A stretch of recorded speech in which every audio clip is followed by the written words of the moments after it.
listening to the sound of taps. That's a common sound you might hear at a military funeral. Good evening and thank you for joining us. I'm Leah Pizzetti. This is a special edition of A Veteran's Voice here on 23 ABC News. I'm joined right now at a table full of veterans. All of these veterans have seen active combat and all of these veterans have lost someone in active combat. We're here to have an open discussion about Memorial Day, what the holiday means, and what they remember on Memorial Day. So I'm first going to introduce our panel. I'm going to start on my right. We have Chris Messick. Chris served in Iraq for what he thought would be 4 months, and then that turned into 16 straight months. He is an Army veteran. Next, we have Charlie Wilson. Charlie served in World War II with the Army Air Corps, and tomorrow is what he says he thinks is his 92nd birthday. Yeah. We think? Yeah, I think, yeah. 92nd birthday tomorrow. To his right is Chad Garcia. Chad is going to be helping me co-moderate this panel. He is an Army veteran who served in Afghanistan, and he hosts a talk show featuring veterans on Kern Radio. So he'll be helping me guide the conversation this evening. Next is Arthur Gentry. Arthur is a Marine who served in the Korean War for 2 years. And then finally we have George Garcia, a combat medic who served in Vietnam with the Army. So I want to thank you all for being here. This is an important conversation, and it's been brought to my attention by you and by others that Memorial Day has almost become a day when we don't have school, we don't have work, we go barbecue, maybe we get the best sales at the store, and that's not what Memorial Day is. So we're going to go back to the basics this evening, and we're going to talk about the roots of Memorial Day. And as I said, you all have served, and all of you have lost someone in combat. And so we're going to be talking about those people, and we're going to be hearing your stories today. So I'm very excited to get this conversation started. I think it's an important one to be talking about tonight. So first, we're going to start with just some quick facts about Memorial Day. A look at the history. So in 1966, Congress declared Waterloo, New York, the birthplace of Memorial Day. Originally, the day was created to honor military lost in the Civil War, but now it's a day to honor anyone who has died in any war while serving the United States. And as I said, at this table, we have 5 veterans joining us from 5 different periods. Here are numbers of casualties from their periods. So in World War II, we lost 405,399 Americans. During the Korean War, we lost 36,574 Americans. In Vietnam, 58,220 Americans died. And then in Iraq, 4,411 service members died. In Afghanistan, we lost 2,346 people during the Operation Enduring Freedom. So I want to first just jump into a basic question. I want to open up the floor to all of you, so feel free to jump in if you have anything to say. So right now we have members of the public watching, and I want to know what you want to say to all of them to talk about the importance of Memorial Day.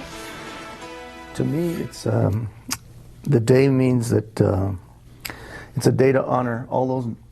You just said a bunch of numbers, but to me, those are all heroes that fought for this country, for our freedoms, and those are the true heroes for me, and that's how we honor those people at these national cemeteries. Well, George, you pretty much hit it right on the nose, but the way I look at it is a little different. Memorial Day and days like this have been honored, and we say the same things over and over again, but all the things that we put our life on the line for just seems to be dying away. Where is some of the things that we thought should be freedom of speech? It's gone. Whatever is coming after us, and I can't blame you younger people, even though I'm older than dirt, but that's the way I see it. Whatever we did, for whatever reason, seems to be disappearing. So it's melting away. Do you think that this younger generation of people are forgetting the importance of service, or is it the importance of Memorial Day?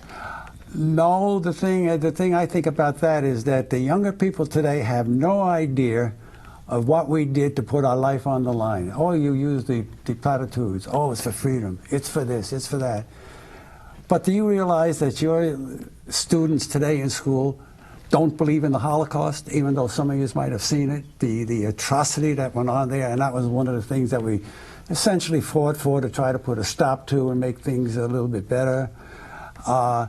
Some of them have no idea, absolutely nothing, who our president is. You ask a couple of these kids, they don't know him. What happened? What happened through all the education and the so-called freedom to select what you want to do in life without anybody telling you what you will do in life? Well, brother, it's not all of us.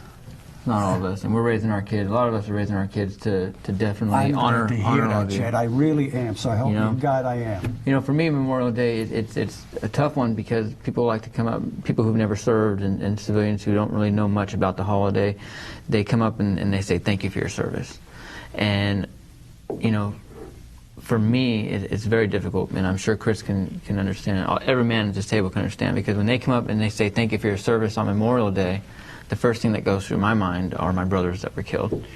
If I can comment on that, Bakersfield's the area here. I come up from Orange County, and prior to that, I come from New Jersey and New York and whatever. Don't hold it against me. That's where I came from. The people here towards the veterans are very, very friendly.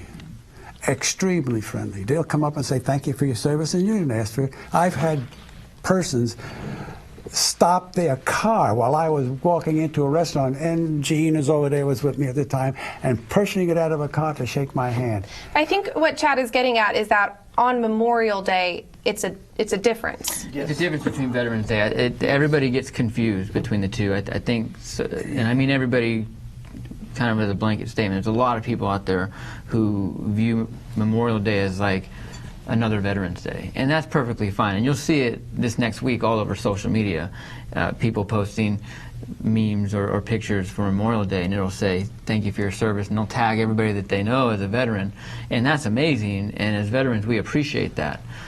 However, those of us that have lost somebody, in my case Corporal Ethan Martin, you know, we want to make sure the public's aware of what this holiday truly is. It's about the men and women who have died sacrificing. I agree totally, and it's also about a friend of mine, high school, very good high school friend of mine, that we graduated together, and he didn't want to get drafted back in the Vietnam War.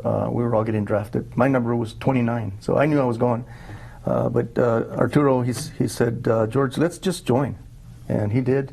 And he went to basic, AIT, Advanced Individual Training, got sent to Vietnam. 2 months later, he was gone. And when I went on the honor flight in September, and I was honored to be able to get to the wall. And I went and looked him up, and I found out the information about him. He was 19 years old, 18 or 19 years old, and Arturo, within 2 months, and it said unmarried.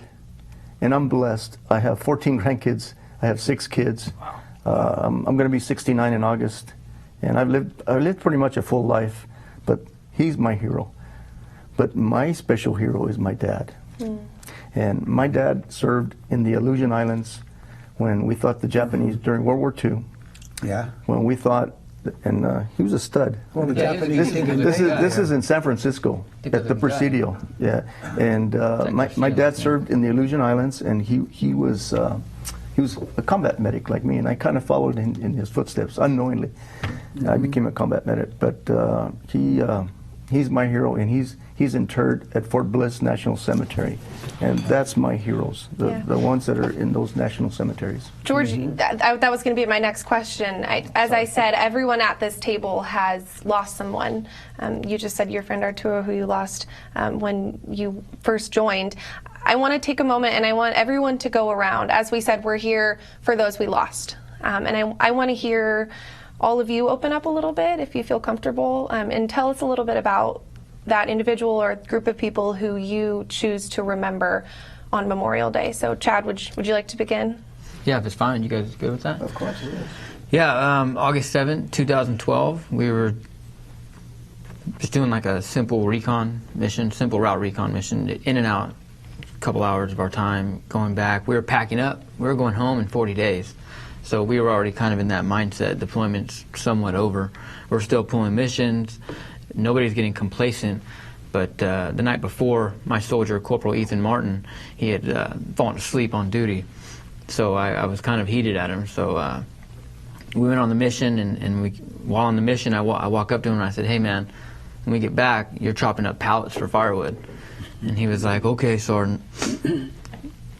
Ethan wasn't the best soldier. He wasn't. I think every man at this room served with somebody who just wasn't really the best soldier. Their heart was there. They loved serving, but they just, for whatever reason, they just were always the guy that needed to give special attention to. He had a heart of gold, and that day we came back from the mission. He's chopping up firewood. We're sitting around smoking and joking, and some Afghan Army guys inside our outpost walk up, which is highly unusual. And we don't have our gear on. We don't have our body armor on. Guys have their shirts off. We're in our safe zone inside our outpost. And 3 Afghan Army guys walk up to us and decide to open up, killing Ethan instantly, injuring my entire fire team. My entire fire team was completely out of commission. I lost my entire fire team that day, either from they were killed or wounded, and Ethan was the one that was KIA.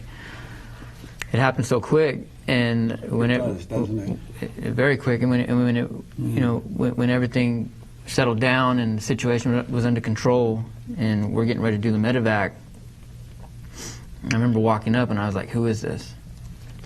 I didn't even recognize my friend, because he was my soldier. Technically, I was his team leader, but he was my friend. You bond with these men. Oh yes. You're in situations that I think every man at this table has been in, to where whether you're serving under somebody or you're in charge of somebody, they're your brother. I'd gotten very close to Ethan, and I knew what his plans were once he was going to get out the Army, because he, like I said, he had no interest in staying in the Army. But I didn't even recognize him, and that initially was just really hard to kind of grasp right there, because I was like, "Who is this?" And then I realized who it was. Well, I had the same thing, very similar to that. But Hey, Charlie, I'm going to pause you for just a second. We're going to get to you in just a moment. I want to make sure that Chad can finish his thought. I thought he was finished. So it's not your typical combat loss. Our Afghan Army allies turned on us, and these were guys who were actually Taliban or Haqqani insurgents who had inserted themselves into the Afghan Army specifically to attack us and kill us at our weakest point, because they just couldn't tango with us. They would not stand a chance against us in an average firefight. They knew that. So the way to attack us and injure us and kill us were in methods like that, very cowardice. And you don't train for that. They don't teach you that in infantry school. They don't teach you that in FM 7-8. You're not really prepared for something like that. So now on Memorial Day, do you think about that, or do you try to not? I think about it almost every day of my life. Definitely Memorial Day. So when somebody walks up and shakes my hand and says, "Thank you for your service," I almost always tell them, "Well, today I'd like to honor Corporal Ethan Martin, my friend, my soldier, my brother." Yeah. That's one. That's just one. Yeah, just one of the thousands of the numbers that I was reading off. George, I know you had mentioned Arturo, your friend.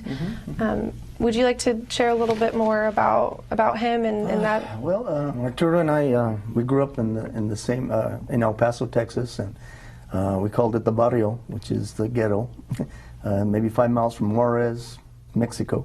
And we grew up together, and our moms were the rulers in the family, and they kept us away from the gangs. And that's Arturo there on my, is that my right or my left? And just helped us get along with education and get our high school diplomas. And that picture was when he and I graduated that night. And as you can see, back in 1968, we wore suits when we graduated. we were out all night, and the next day he went and signed up, and he like I said, he was only there for about 2 months. But my real hero is my dad, and I know you got some pictures of him. My dad served in World War II, and he went to basic training at Fort Bliss. That's when they had basic training back then.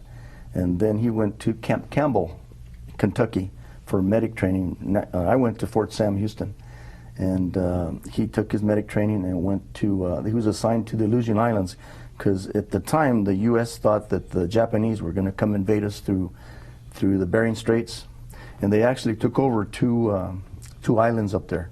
And so my dad was up there and saw it was a battle of the Aleutian Islands. But not a lot of people talk about it because everything was Pearl Harbor. But before Pearl Harbor, That long stretch of islands that come off yes, of Alaska. there was a battle up there. There was the Battle of the Aleutian Islands. So my dad was there, and it didn't last long. And then he got reassigned to the Presidio, which is in San Francisco. And for some reason, and I've been trying to find out why, he went from a combat medic to a military police at the Presidio. And the year before they formed the United Nations, my dad escorted President Roosevelt, FDR, and Truman, Vice President, to meet with 46 countries, and to form the United Nations. And I'm just really proud of my dad. And I every chance I get, Memorial Weekend, I'm going to go visit him at the National Cemetery at Fort Bliss. Are you going to be going this next Monday? Yeah, we're leaving tomorrow. Oh, good. And I'll be spending some time over there. Happy to hear that. And now, Chris, I'm not sure if we've heard from you yet. No, not yet. I've been quiet over here for a minute. That's okay. Would you feel comfortable sharing a little bit about who you remember on Memorial Day? Yeah, that's fine. Up on the screen. I was a part of a task force that was from the 82nd Airborne. A lot of people recognize the patch. It says AA. Chad knows it pretty well. Stands for All American. That's what AA stands for. And you kind of get a grasp for it when I talk about the people that we lost over there, because they're from all over the United States. That's how it came to be. Everybody called them All American because you had somebody from everywhere going to Fort Bragg. So I went for 4 months. We were supposed to do only 4 months, but it ended up being 16. And we ended up doing pretty good the first 6 months or so. And then things started happening. And I remember one of the first guys that we lost was Donovan Witham. He was a specialist, and I had just met him a couple weeks prior to this. And I remember we were out standing at the Humvees and talking. He was just a real good guy. And I remember it was the only mission that I missed in Iraq because I was supposed to go to a school. And he ended up getting hit by an IED that night. We did all air insertion, so we got off helicopters. So he ended up getting a truck, and they were bringing resupply back, and a IED went off underneath his car and killed him instantly. And so I remember that night, because we had to help get everything back for those that stayed behind that were supposed to go to the school.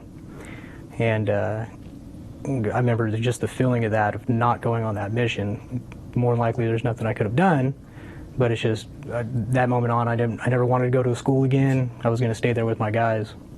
So, and the eerie part about that was our captain at the time was a Captain Foster. When he spoke about Specialist Witham, afterwards, I remember the weirdest thing he said is at the very end is he said, I know you're in heaven, I'll see you soon. Well, 2 weeks after that, Captain Foster got killed. We were doing a mission, and he just got off the helicopter, and we got ambushed. They like using palm trees over there, so they were shooting down. He got shot, and immediately just went down. Captain Foster, he was our CO for a while over there. And again, just one of those guys that, he's a stand-up guy. He would play video games with his troops. We would sit there and link up all of our computers, and, he would sit there and play with us all. And he wasn't the captain where you walk into a tent and everybody stood to attention. He would yell at you. He'd come in there and say, no, knock that off. How you doing? So, that was one of those, that's the guy he was. And, they've started foundations for him. I think it's the Captain Foster Foundation, because he was just a stand-up guy. And then, for some reason, it went in a weird wave, and I guess things always come in threes. September 8th, 2007, I was clearing a building. We were looking for a high-value target, and one of my guys, Corporal Woodward, 22 years old, he ended up going into a door, and it was barricaded, and the guy on the other side opened fire on him and almost killed him instantly. He fell to the ground, And this is where I will always respect and know that combat medics have the hardest job in the military.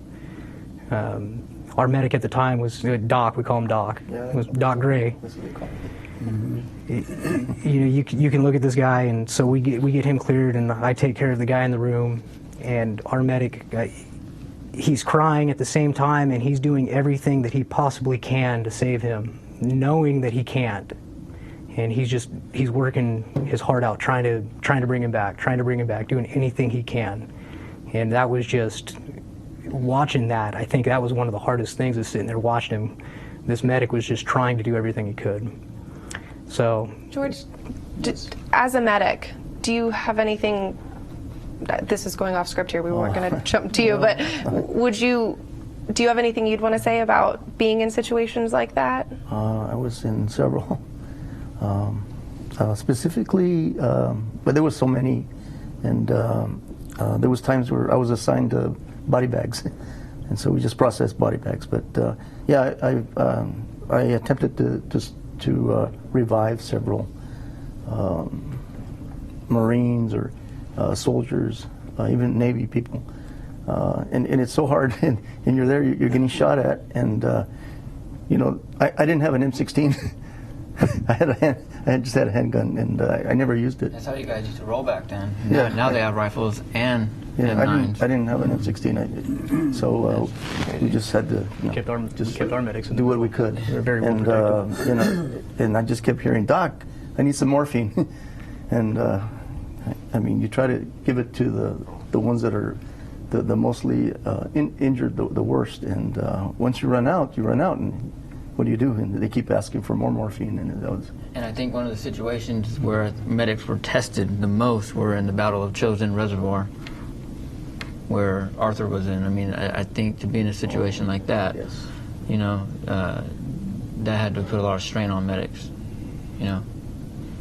Arthur, I don't think we've gotten to you yet either. Oh, okay. We'll come back to you, Chris, also. Yeah, well, Memorial Day to me, I have a list here of my company that I was in Korea over the 3-year period with the original and all the replacements. We lost 105 men over the 3-year period. But a lot of that people don't understand or probably hasn't been told. We fought 2 different wars in Korea. The North Koreans come across the 25th of June of 1950, and by September, the end of September, there was no more North Korean army. We had decimated the total North Korean army, and we went on up to North Korea, to the capital, and the Russians were in charge of Korea after the World War II.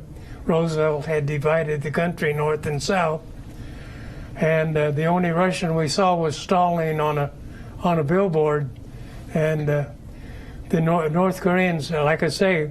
So then we went on up to the Chosin Reservoir, and this was in November of 1950, and we were hit by 140,000 Chinese on November the 27th at 10 o'clock at night when the moon come up.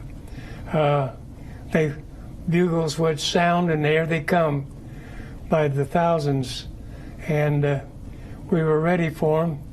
And the next night we were really ready for them when we set up our defense. We not only gave them the moonlight, but we had what they call illumination mortar shells that we would fire up in the air, and they're on a parachute, and it would just light them all up out there.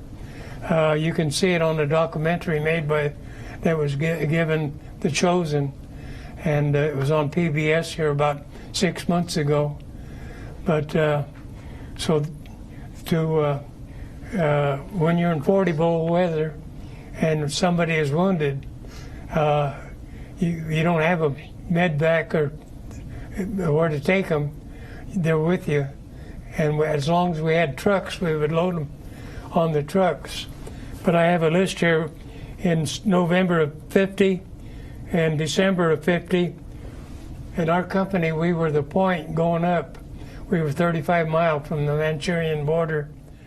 And when somebody would die, it wasn't long before they would freeze completely, and we'd have to form them, break their arm or their leg so they would, 40 below is almost instant freeze.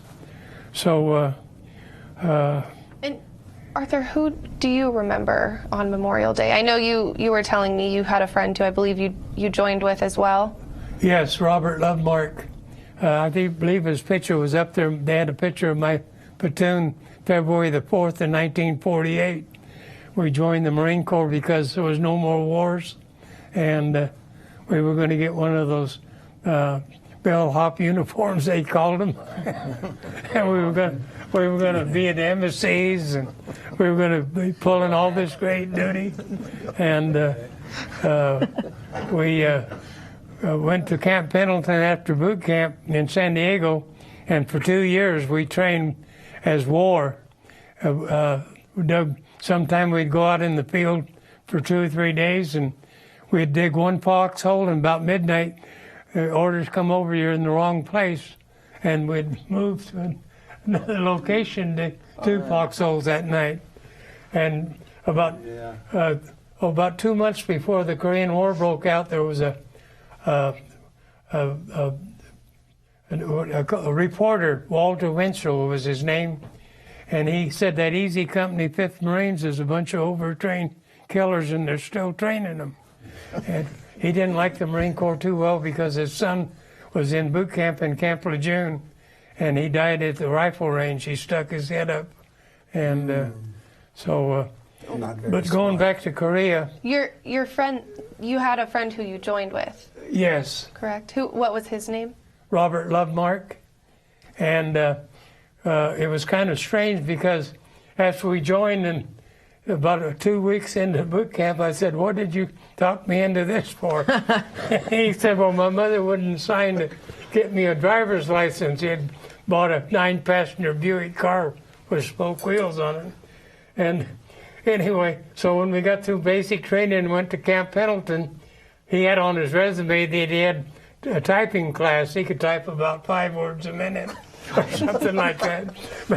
So he got put in motor pool as a typist. And you got stuck in the infantry. And I was in the infantry. Seems about right. But coming out of the reservoir, when we loaded aboard ship, they put 5,000 of us aboard the USS Randall and at Ham Nung, and we also brought 100,000 North Koreans out with us. They were refugees, and they came out, and we brought them down to safety to South Korea. But about the second day aboard that ship, going back down to Pusan, I'm going up a flight of stairs to the second deck or wherever, and he's going down and I'm going up, and our eyes fastened on each other, and we come and grabbed each other, and he said, "Oh, I'm sure glad to see you. They told me you got killed," and that was quite a reunion. But I don't have much more to say other than talking about the young people here in Bakersfield. I've been honored to go to Liberty High School, and they do honor the veterans there. They have a social studies teacher, and I've been 2 years in a row, and they go and they come to our table and interview us, and they want to know about what's happening.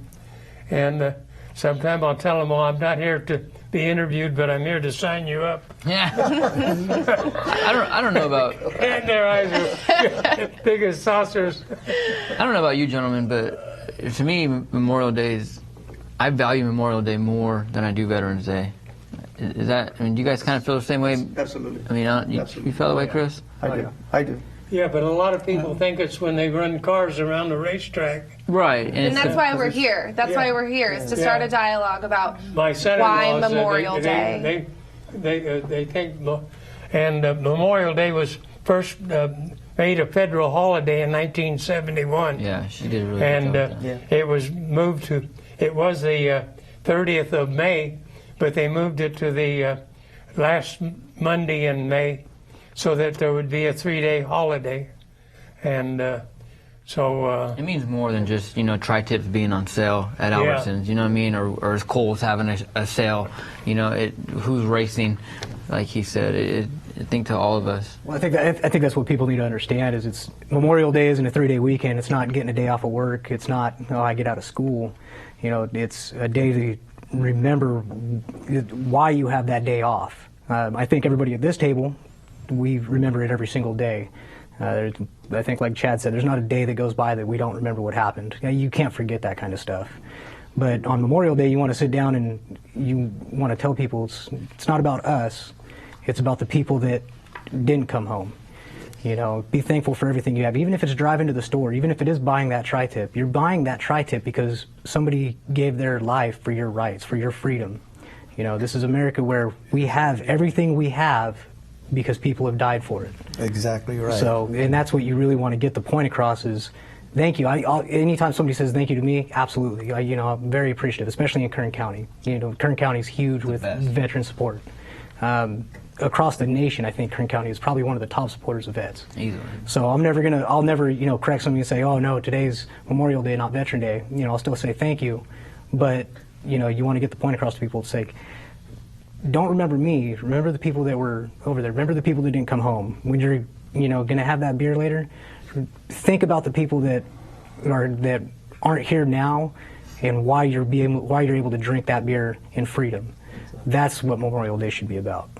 Yeah, And I agree with you. Chris, did you have a chance? I know you mentioned 3 of your peers who you lost. There was a 4th. Did you want to mention him? Yeah, there was 4. That's actually probably one of the toughest ones. Sergeant Brian Tutton. He was actually killed on Christmas Day in 2007. He had a 3-year-old daughter and a newborn son. So he went back and was able to see his son one time, and then he came back with us over there.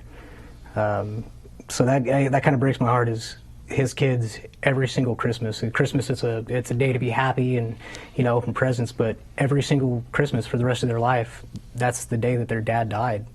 And that's going to be stuck in their heads forever. You know what I mean? His daughter looks exactly like him. Every time I pull him up on Facebook, it's like, that's Sergeant Tutton right there. So I mean, yeah, he was in 11 Bravo, where he was infantry and he was attached to our scout platoon.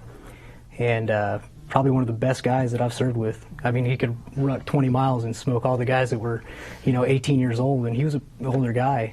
And this was his 3rd tour, and, he got killed by a suicide bomber on Christmas Day. And again, there's 3 rules in war, and I think you'll agree, is good men will die, and there's people that Doc can't even save, but to save his brothers, Doc will try to change rule 1 and 2 by dying. That's just how it is. And even on that day, I had a different medic. It was Doc Kleisig. Watching this and seeing it, and he can't change anything, but he wasn't giving up. So anytime you see a medic, anytime you shake that person's hand and you buy him a beer if you're at a bar, any bar I've ever been to, any place I've ever been to like that, medics don't ever pay for their drinks because you have the toughest job there is in the military. I watched Thank you, Chris, but you mentioned something, 11 Bravo.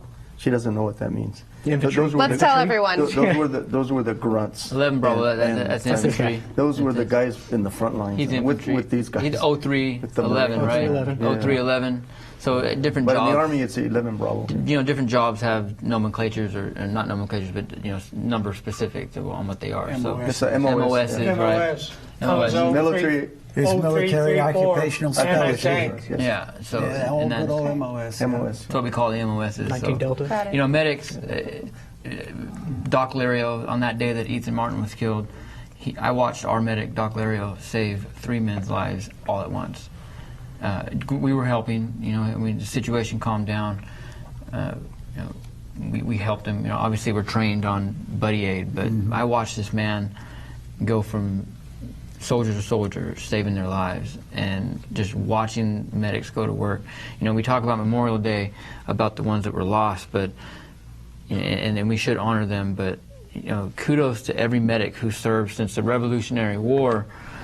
Civil War, World War II, Korea, Vietnam, Iraq, Afghanistan. Civil War, why are you pointing at me? Well, He's only 92, we think. Can I do a little shout out? Yeah. I brought a gentleman, and his name is Gilbert Martinez, and Gilbert, you want Gilbert's a good come friend on of over, mine, Gilbert. and he was a POW. How about Gene? He's a... Yeah. Gene, come on. We come have Gene. some vets in the sidelines. We'll bring Gilbert. them in. Here, Yeah, step come on behind. over. Step behind Can him you right sit? there. Gilbert, Come on sit over, on my Gene. lap. I'm a duck. Come on, Gene. Get your 2 Gilbert, cents get in here, Gene. Gilbert. Gilbert, a Get little in bit here. closer. A little bit closer for Come us. on, Come on. Gilbert. Have a Get in seat. here. Have a seat on his lap. He's not kidding. Come on, Gilbert. Come on. Gene, Gene, come around the other Get in side. here, Gene, why don't you come This over is here? Gilbert. Tell your story. Come right here. Can Gilbert tell his story? We don't have a microphone on him. It's a little Oh. harder. Can I- Leave it on. Leave it on. Oh. So it's you can. How about this? We know Gilbert was a prisoner of war. He was a POW. Yeah. And he was captured. You can't hear him at all. No, the mic's on you. Pretty tricky. But But he Go was- ahead, Gilbert. We'll pump it up. Talking to the horn. Go ahead. Go ahead. Talk toward George. My name is Gilbert Martinez. I'm a Vietnam veteran, 67, 68. I was on patrol in Vietnam on April 1st at 8:23 in the morning when we were ambushed, and I was with a group. We were doing what's called a cloverleaf patrol. You know what a cloverleaf looks like, a flower on the ground. We go in a cloverleaf. On our last cloverleaf part, we got ambushed, and we were shot at. We turned around, returned fire. I was hit in the face, shot through the face, and all I could see is a flash through my face. And the next thing, it was done. The next thing I noticed, I was being drug into a hole, and for 3 days, I was in a hole, being beaten, hit across the nose of my bridge with a rifle. That wasn't the worst thing about it. The worst thing was when I got out of there and I was captured, said to myself, well, if I don't get out of here, I'm going to die. And the B-52s were bombing it, so they left me to die. And when I got out, the first person who found me was my friend, which was a medic. And so I have all the respect in the world for medics. And you were on a line. You could have been part of Memorial Day. Yeah, I could have been one of the numbers that we're talking about, why we so much need to respect those who gave the ultimate price. I gave a price, but my price was not the ultimate, you know. Mine was a sacrifice. But then I went to the hospital, and while I was at the hospital, the general came to see me. And he pinned my first Purple Heart on me, which I have 3. And he said, we need you to call your home. Because at that point, they had already went to my mother and told her I was presumed dead and missing in action. So, you know, what are you supposed to do, you know? So they, at that time, they had a system called Telstar. I don't know if you were even around at that time. It was bounced off of a satellite, and you go over and out. And I talked to my mother, and she just went berserk. No, But we anyways, just pick up a phone now and call. yeah. It's a lot You know, easier. not like my son did. My son's been 3 tours in Afghanistan. Back in my day, it was And it's different, but I have so much respect for all these young men, and I'm glad they got all the accolades they get when they come in. I went to Fort Bliss, Texas, when my son came in and saw him come in, and I was, you know, it made me cry. And I was glad to see him come in and stuff. So I'm just so happy for all the soldiers who made it home and have to deal with their issues, and I'm glad that our government is finally seen to help them and help us. Which you actually almost bring us to our next topic, which I do want to briefly say hi to Gene while he's standing here. Gene is a Korea vet. And what branch were you, Gene? Air Force, Korea. So we'll say hi to Gene really quickly, and then I'm going to ask you gentlemen to can take your seats one more time, and we'll get back to our next question, which thank you for that, Gilbert. Thank you so much. As you can tell, sorry if I'm... No, go ahead. As you can tell, and one of the things I love most about hosting Kern Vets at KRN Radio is that what you just witnessed is like therapy to me, because it's hard to talk about these things. It's not easy, especially for the older guys. I think our generation makes it easy. So what you just saw is like a taste Why are of you why. looking at me when you say older guys? That's it, over there. Okay, so I'm just gonna look up every time the word "old" comes out of my mouth. But I love it because as you know, we're a family, and it doesn't matter what war we fought in. And you just witnessed exactly like why I love doing what I do. Yeah, and that actually leads to my next question that I have for all of you, and this is going to be an open discussion, so feel free to jump in. But I know a lot of you, when you came home, you were treated different ways. Some were celebrated and others weren't. How was that process of coming home with handling all of that in addition to all of you witnessed friends die? How did you handle that balance? Well, as you know, it was different for Vietnam veterans. I came in through Travis Air Force Base, and I was pretty proud. And back then, I don't know about now, but we had to wear our Class A's if we were flying home.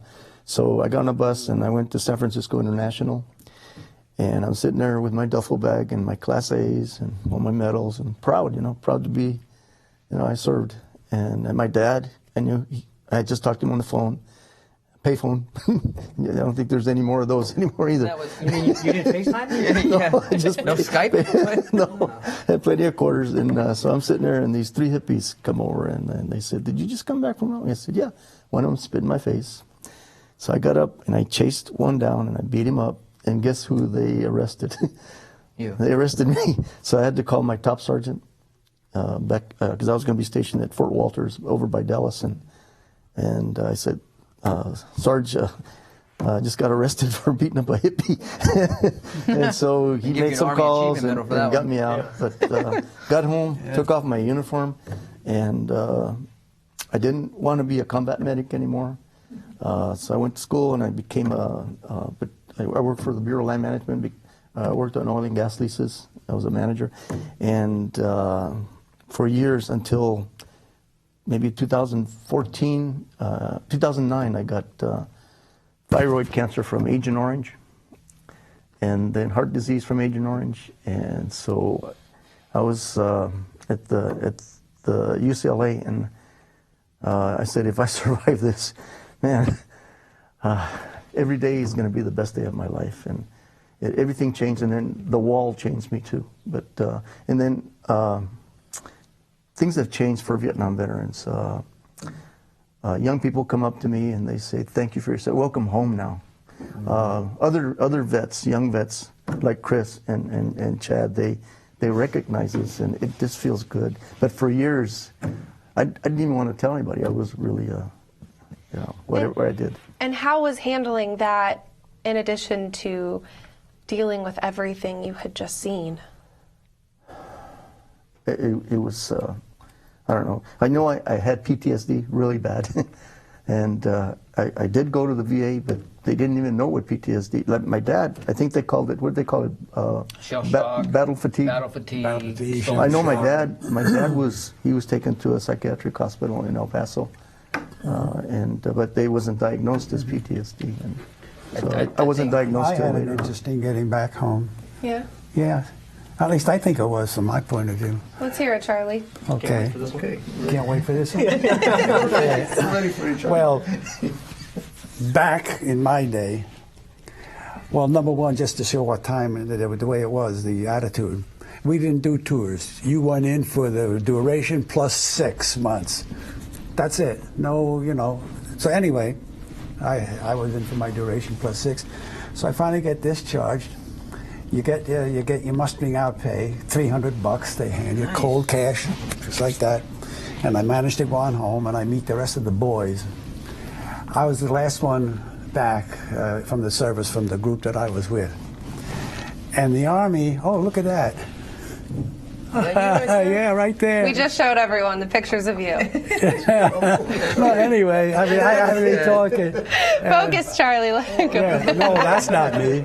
But whoever that. Anyway, what else the Army did for you, and this was for everybody. What the Army did for you, you automatically, but you had to sign for it. You automatically got enrolled into what we called the 5220 Club. That was this. The Army gave you $20 a week for 52 weeks, and that was the end of it. Now, can you imagine about 5 guys with $52 Back then? You know, back then. That's a lot of money back then, right? Well, yeah, I know. I mean, it was about 8 to 10 guys of us, and each one of us got $20, and we. Well, anyway, we had the biggest blast you ever saw. I could imagine. Oh my! I mean, with all this free money, what the hell? You know, you're gonna have a couple of beers and that stuff. And the last I heard about that, I think they took me home on a door. But, Charlie, let's get back to our focus. No, that's the focus. We have a The point? is- Okay. The point is that our time of service was quite different.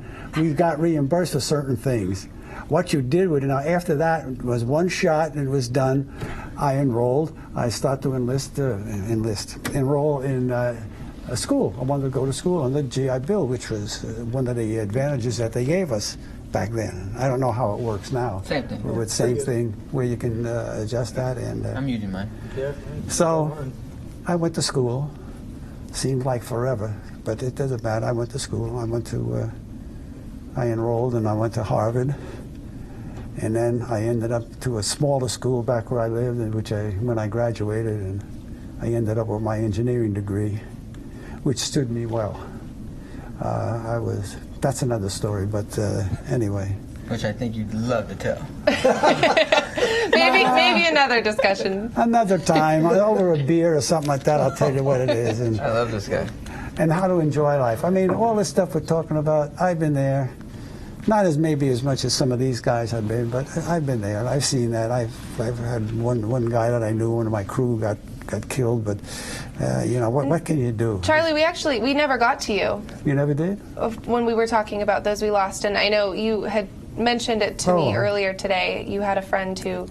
Yeah, he was one of the crew members, and it was just one of those oddbally things. And if I remember, I don't even remember the exact date. It was someplace in July in '44, I think, or the end of July.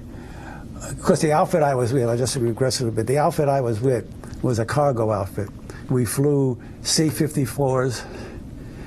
By the way, those were the planes that were mostly used in the Berlin airlift when they were carrying the cargo over to Berlin, were 54s.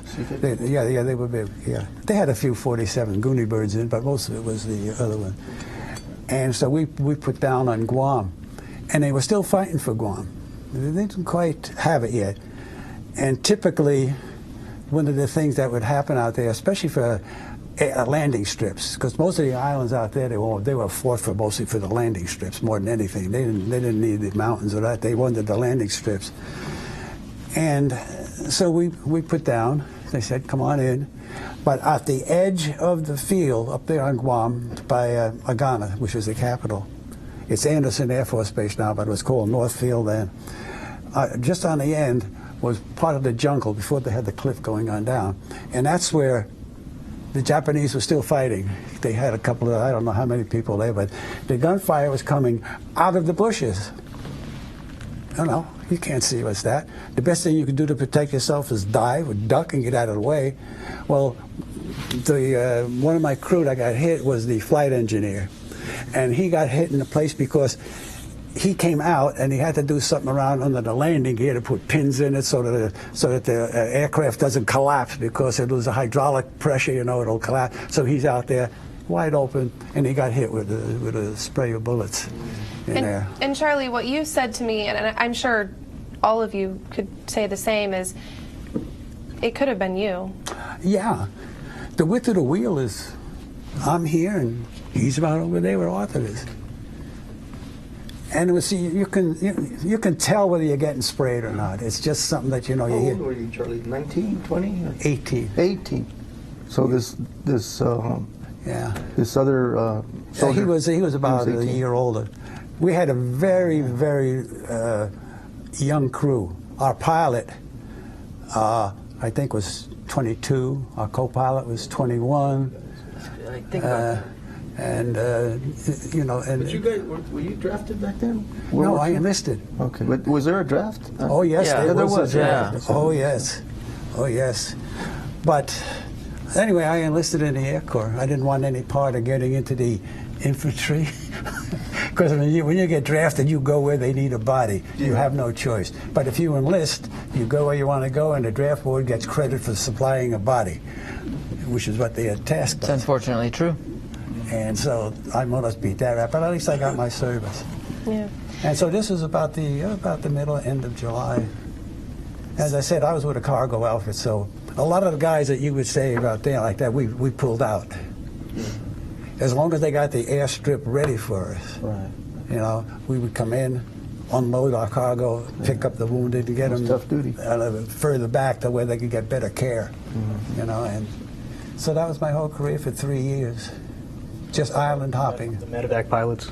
The medevac pilots in Iraq now, the guys that fly the Blackhawks that are just for medevac, those guys, they will land anywhere to get somebody out. Anywhere. Anywhere. Yeah, well, not us. We had to have landing strips. So that's why these guys landed all the Well, you guys had to pedal real fast to get the planes going. This has nothing to do with it, but just a little levity. And here, just to lighten the mood slightly. Did you guys ever see a Goonie bird take off? No. How they got the name of a Goonie bird? No. They live on Midway Island, I believe. Okay. And they're albatrosses. They got such big wings they can't flap to get off the ground. Are they like literally California condors? take off like an airplane. They turn around into the wind and start to run and flap, and they start to get airborne. That's Goonie birds. Wow.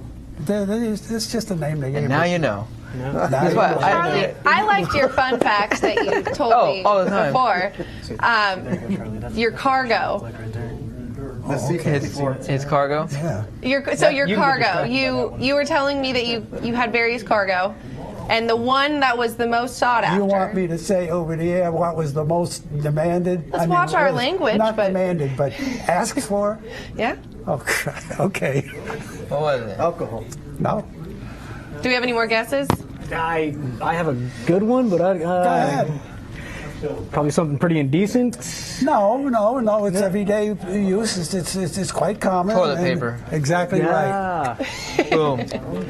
See, I had my mind in the gutter. Yeah. I was going off on something else. We carry all kinds of cargo, you know, parts, medical supplies, more ammo, almost anything you wanted.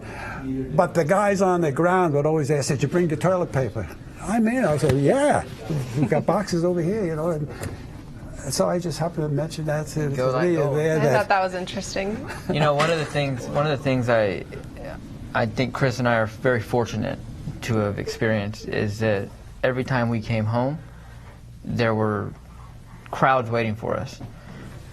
And in those crowds were these men.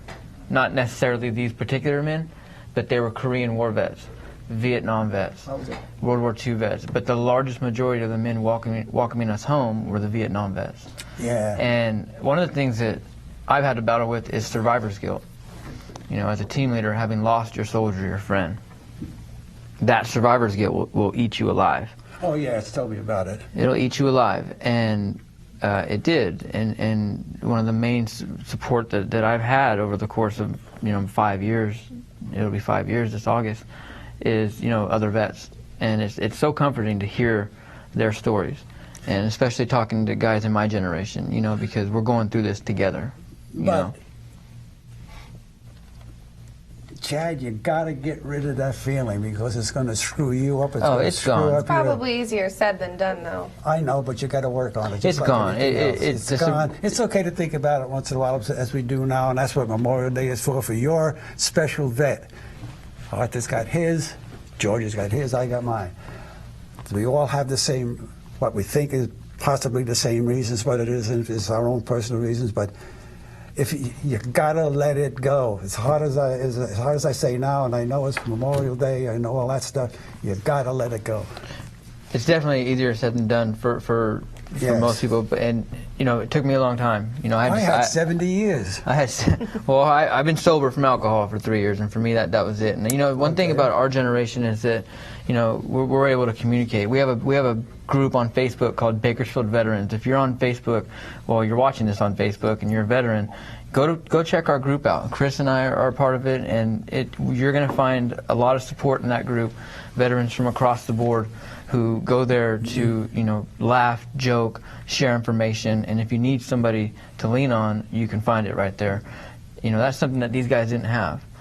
I think that's actually a huge deal. Is the younger generations didn't have that. I'm sorry, the older generations didn't have that. What did you say? I'm sorry. The more tenured generations didn't have that. Yeah, that's you know, you can get on there now. You know, anybody can. Anybody can get on this page. Is that Chris Merrick? Is that you, Chris? No, that's you. But had your name on These it. images I think are up. they made us look the same. Oh, okay. I think we're a splitting image. All right, I'll subscribe to that. Okay, all right, I'm good with it. I mean, you got that Air Force uniform on, but you know. Keep going, Chris. But Go anyways, ahead. so you know, now on Facebook, you know, or this veterans group, you know, if somebody gets on there and says, "Hey, you know, I lost my job, I got laid off," you'll see every single person get in there and they come together and we'll get your mortgage paid. Or, "Hey, I need, you know, clothes for my kid. There you go, we'll get that." You know, a lot of the guys with Vietnam, you know, they didn't broadcast that they were veterans. It wasn't something that they said because they were feared of backlash from it. You know, we've had a lot of support. You know, I've had a lot of support since I came back. And like right now, I know if I need something, I can get on that group and say, "Hey, this is what I need. I need to take care of this." And you'll have guys jumping. You'll have to tell people, "No, I can't have your help because I already have this 300 other people that are going to help me." That's amazing. So, And it just keeps getting better and better. But it's all attitude. And as somebody here, Jason Dice, the Christian group that you went through. Yeah, The Warriors. so there's so many different programs right now for veterans who are going through, you know, any kind of issue regarding the loss or something they experienced or a loss of a brother or sister. Mighty Oaks was a program I went to that completely changed my perspective on, you know, how I was going about having PTS. You'll never hear me say I have PTSD. You know, I have PTS growth, right? You know, I'm no longer going to allow my past experiences to define me, because everything this man just said took me 5 years to realize. There's guys out there who have probably served in Korea or Vietnam who haven't realized that. You know, I went to a program, Mighty Oaks Warrior Program, and it helped me realize that. There are so many programs out there for veterans, you just got to know where to look, and the first step is to just reach out. yeah. but Chad, remember just one thing. I hate to bring this up, but I can't hide it. I had 70 years to practice that, okay? You only had 5. Give it a chance. Yeah. It'll work. It's working. And I know. I want to let you guys know we just have a couple minutes left, Yeah. but we were just talking about the survivor's guilt, but then also our purpose that we're here today is Memorial Day and remembering. And I'm curious if you have any insight on the balance between survivor's guilt, and I don't know if remembering your friends and your peers who you lost makes you feel that guilt, or where do you find that That'd be a line? good question for Arthur here. Arthur, you want to take a stab at that one? On what was that now?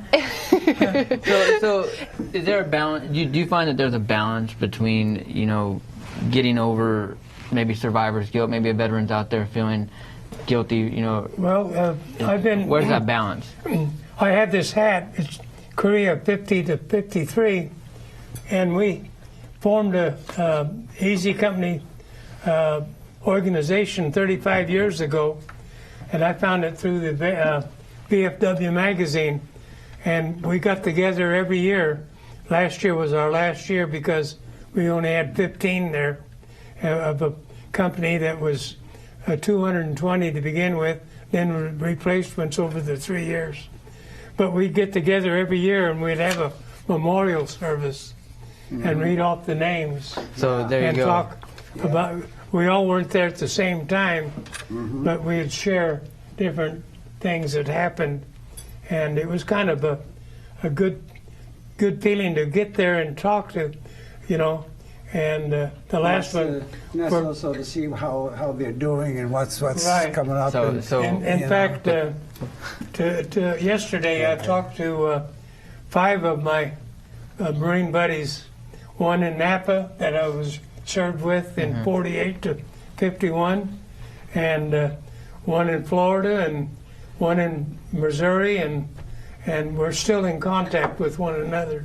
So that's, you know, it's being social, and for them, they're basically describing what social media is to them. You know, like we have social media, that finding a group, finding other veterans to lean on, that's the key. That's the key to making it through, you know, the tough memories of what Memorial Day might bring, and that's what I'd recommend. Yeah. Gentlemen, I'm gonna wrap us up. I want to thank you all for being here. Once again, we have a vet from every era. We have. You want to put your hats on? There you go. Can we put our hats on? Sure, go. We have World War II, we have Korea, we have Vietnam, we have Iraq, we have Afghanistan sitting at this table. All of you served active combat. All of you lost friends in active combat. And so Memorial Day is coming up, and we want to make sure to remind everyone to remember those who were lost and remember why we celebrate Memorial Day. I want to thank you all for joining us. Thank you all for tuning in if you're watching right now. Thank you for your service Thank you, as Leah. usual. Thank you so much. Thank you, Leah. Thank you. Appreciate that. Thank you, gentlemen.